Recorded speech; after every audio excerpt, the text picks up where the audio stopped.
नमस्कार दोस्तों। आखिरकार चुनाव आयोग को प्रेस कॉन्फ्रेंस करने के लिए सामने आना ही पड़ा।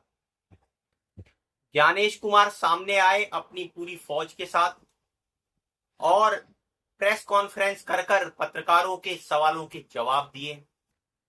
अगर हम अवधि भाषा के अंदर एक लाइन में इस प्रेस कॉन्फ्रेंस को डिस्क्राइब करना चाहें तो हम कह सकते हैं कि गांव नाव चई मई और डाक खाना है ही नहीं। उस तरह की ये प्रेस कॉन्फ्रेंस रही। अब दोस्तों, इसमें इस पूरी प्रेस कॉन्फ्रेंस की डिटेल से बात करेंगे और एक एक बकिया उधेड़ेंगे कि कैसे इसमें इस कहावत को चरितार्थ किया गया कि गांव नाव चई मई और डाक खाना है ही नहीं। हमारे वीडियो को लाइक और सब्सक्राइब जरूर कर लीजिए दोस्तों, ताकि इस तरह की और वीडियो हम आपके लिए ला सकें। दोस्तों, पत्रकारों ने तरह तरह के सवाल पूछे चुनाव आयोग से और ज्ञानेश कुमार खुद इस पूरी कॉन्फ्रेंस में सवालों का जवाब देते हुए नजर आए। बिल्कुल मंजे हुए चुनाव आयुक्त की तरह उन्होंने आराम से तसल्ली से सवालों के जवाब देते हुए दिखाई पड़े, लेकिन वहीं पर उन्होंने अपनी कलाकारी भी दिखाई। जिन सवालों के जवाब वो देना चाहते थे उनके जवाब बिल्कुल जलेबी की तरह घुमाकर दिए, और जिन सवालों के जवाब शायद वो पसंद नहीं करते थे उनको गोलमोल भी कर गए। जब पत्रकारों ने उनसे ये पूछा कि भैया, राहुल गांधी ने जब प्रेस कॉन्फ्रेंस कर कर वोट चोरी के और तमाम तरह के आरोप लगाए, तब तो आपने उनको शपथ पत्र दाखिल करने के लिए बोला कि भैया अगर आप आरोप लगाते हो तो आप शपथ पत्र दो, एफिडेविट दो। लेकिन जब अनुराग ठाकुर प्रेस कॉन्फ्रेंस करते हैं और तमाम विधानसभा की सीटों के ऊपर सवाल खड़े करते हैं तो आपने उनको तो शपथ पत्र लेने के लिए कोई नोटिस नहीं थमाया। तो ऐसा क्यों? बहुत ही मंजे हुए तरीके से ज्ञानेश कुमार ने बताया कि भैया, ये जो सवाल उठाना है वो एक अलग बात है, भ्रम फैलाना एक अलग बात है, और इलेक्शन कमीशन को कटघरे में खड़ा करना वो एक अलग बात है। तो इन चीजों को वो ग्रेड के अनुसार उन्होंने अपने हिसाब से तौल दिया। तो उस ग्रेड में भैया राहुल गांधी जो है इनके एफिडेविट वाली ग्रेड में आ गए होंगे, तो इसीलिए उनको एफिडेविट और शपथ पत्र लेने के लिए बोल दिया। आहा, क्या सफाई से, क्या मासूमियत से उन्होंने बाइफरकेशन कर दिया। हालांकि राहुल गांधी का नाम तो वो लेते हुए नहीं दिखाई दिए, लेकिन उन्होंने ये जरूर कहा कि बहुत सारे लोग राजनीति कर रहे हैं, भ्रम फैला रहे हैं और तरह तरह की बातें बोली। लेकिन वो ये थोड़ा सा भूल गए कि जिन्होंने सवाल उठाए वो देश की दो बड़ी, सबसे बड़ी पार्टियां हैं। जिन्होंने सवाल उठाए उसमें एक सरकार का कैबिनेट का मंत्री है और एक एलओपी है, लीडर ऑफ अपोजिशन, जो अपने आप में एक संवैधानिक पोजीशन है। तो सवाल जब अगर उस तरफ से उठते हैं तो आप भी एक संवैधानिक पद पर बैठे हैं, और दूसरा संवैधानिक पद पर बैठा हुआ व्यक्ति अगर सवाल उठाता है तो क्या चुनाव आयोग की जिम्मेदारी नहीं है कि उसकी एक एक बात का जवाब दे? अब उन्होंने जवाब तो ये जरूर दिए भैया कि ये बताया कि जल्दबाजी में जो है वो एसआईआर जब उनसे पूछा गया ये क्यों की जा रही है, तो उन्होंने बोला भैया बड़ी मासूमियत के साथ कि एसआईआर की जो प्रक्रिया है वो आप बताइए कि चुनाव के पहले होनी चाहिए, चुनाव के बाद। बिल्कुल सही बात बोली कि भैया चुनाव के पहले ही होती है। लेकिन महाराज, जो बड़ा चुनाव है, जो लोकसभा का चुनाव है, वो तो आपने करवा दिया, तब आपको एसआईआर का ध्यान नहीं आया। और जब आपने लोकसभा का चुनाव निपटा दिया, बिहार का चुनाव आया, तब आपको अचानक एसआईआर क्यों ध्यान आ गया? समझने की बात है ना। अगर आपको एसआईआर कराना ही था तो आप 2024, एक साल ही हुआ है, कोई ज्यादा समय तो हुआ नहीं है, तो लोकसभा चुनाव से पहले करेक्शन कर लेते वोटर लिस्ट के अंदर, फिर चुनाव हो जाता। तो कम से कम राहुल गांधी या जो विपक्षी पार्टियां हैं उनको यह कहने का मौका तो नहीं मिलता कि वोट चोरी हुआ। तो वहां पर ये बात को गोलमोल जलेबी की तरह घुमा गए।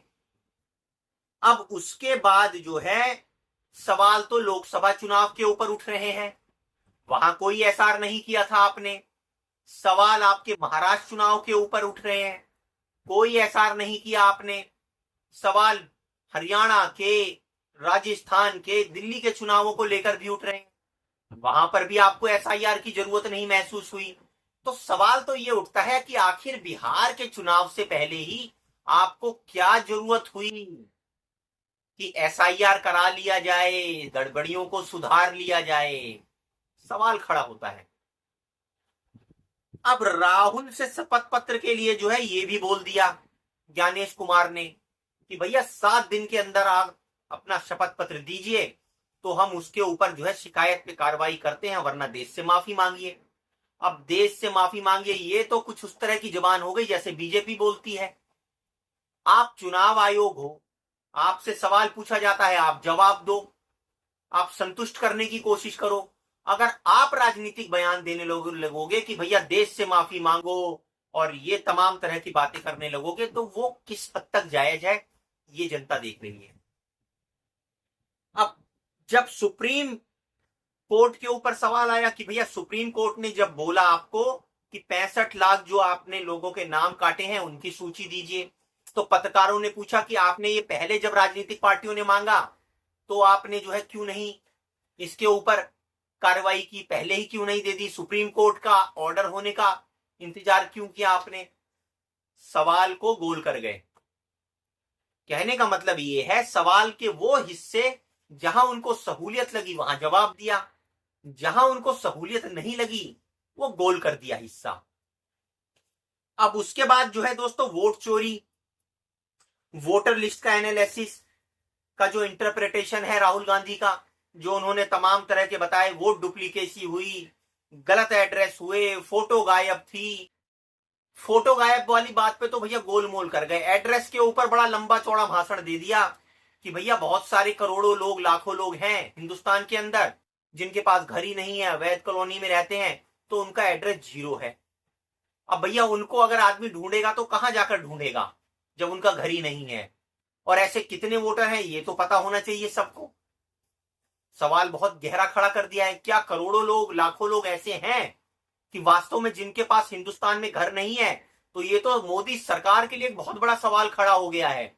जो ये कहते हैं कि हमने इतने गरीबों को जो है वो मकान दे दिए, फ्लैट दे दिए, तो भैया ये किसको दे दिए, कहां गए ये? उसके बाद हाउस नंबर 0 पर बोल गए। अब ये हाउस नंबर 0 का खेल तो बड़ा लंबा है दोस्तों। फोटो क्यों गायब है, फोटो क्यों छोटी है, वो गोल कर गए।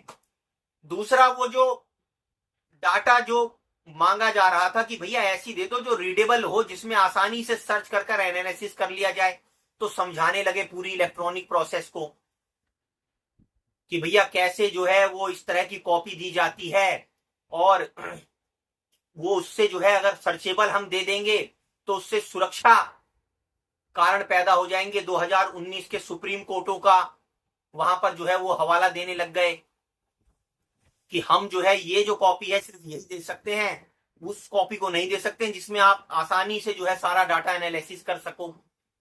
ठीक है भैया, अभी आपकी सरकार है, आप जो कह दो उस समय वही सही है।